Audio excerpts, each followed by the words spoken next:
Hello everyone. Before I start my speech, let me ask you a simple question. Have you ever used products like testosterone or protein to help yourself get bigger or to achieve the goals that you wanted? I'm sure you have. I'm sure we all have. This is going to bring me into my topic today. My topic today is I would like to discuss the legalization of steroids in professional athletics. Now I'm sure a bunch of people are saying, "Oh wow, legalize steroids in athletics. You guys you're trying to reinvent the wheel." Not at all. What I'm going to do today is I'm going to bring forth 3 points in which I will describe the pros, and hopefully by the end of my speech I'll persuade you as to why we should legalize steroids in professional athletics. Do you remember as a child watching professional wrestling, whether it been WWF or WCW, and you would always idolize the guys who looked the biggest, the guys who had the biggest arms, the guys who were the strongest, the guys who were the most in shape, whether it been Hulk Hogan, which was my personal favorite, or the Macho Man, or Hunter Hearst Helmsley, or Triple H. Basically, what I'm saying is to get to that level, steroids has been used.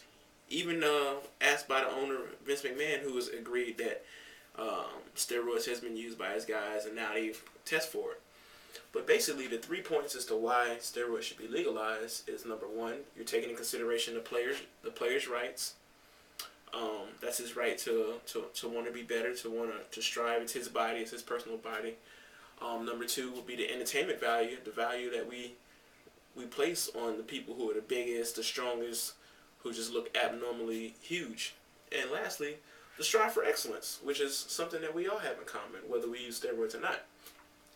Now, my first point, the player's rights. The player's rights, of course, me personally, is no different than anybody getting a tattoo. Whether it be a tattoo or a piercing, it's still that individual's rights. Well, as a player for a sports team, it should be your right whether or not you want to use steroids to help you attain the goals you want to attain in your professional career.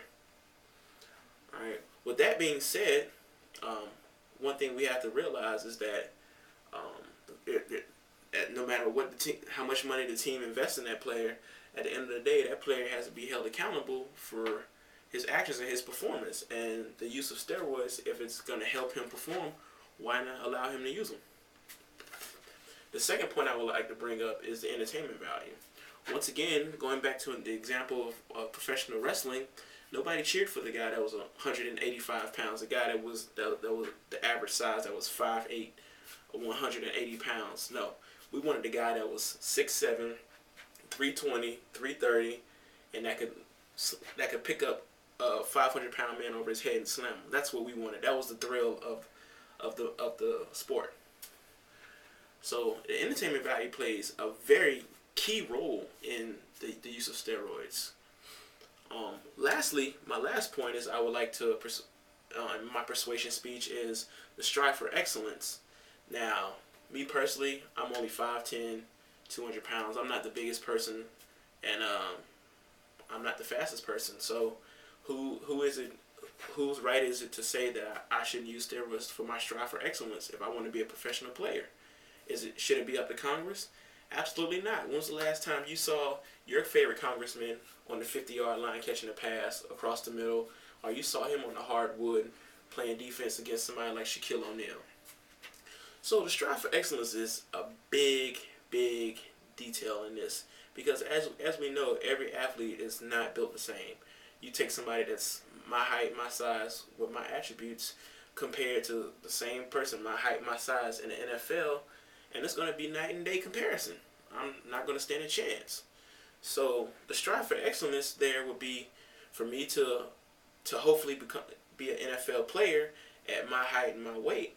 I should be allowed to use steroids to help me in my training and help me get there. All right. I don't think Congress should have the ability to say yes or no. And another person that doesn't would be sports commentator Stephen A. Smith of ESPN.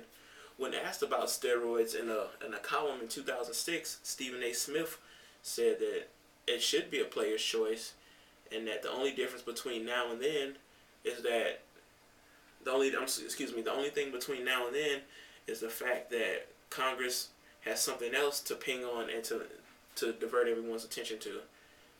So, in conclusion, my 3 points I talked to you about: steroids should be legalized because of the players' rights, the entertainment value of using steroids in professional sports, whether it be football or wrestling, and lastly, that individual athletes strive for excellence, and keeping in mind that everybody's attributes are totally different. No two people are created the same. So, once again, I'm Jared Johnson, and hopefully I have persuaded you as to why steroids should be legalized in professional sports. Thank you for listening.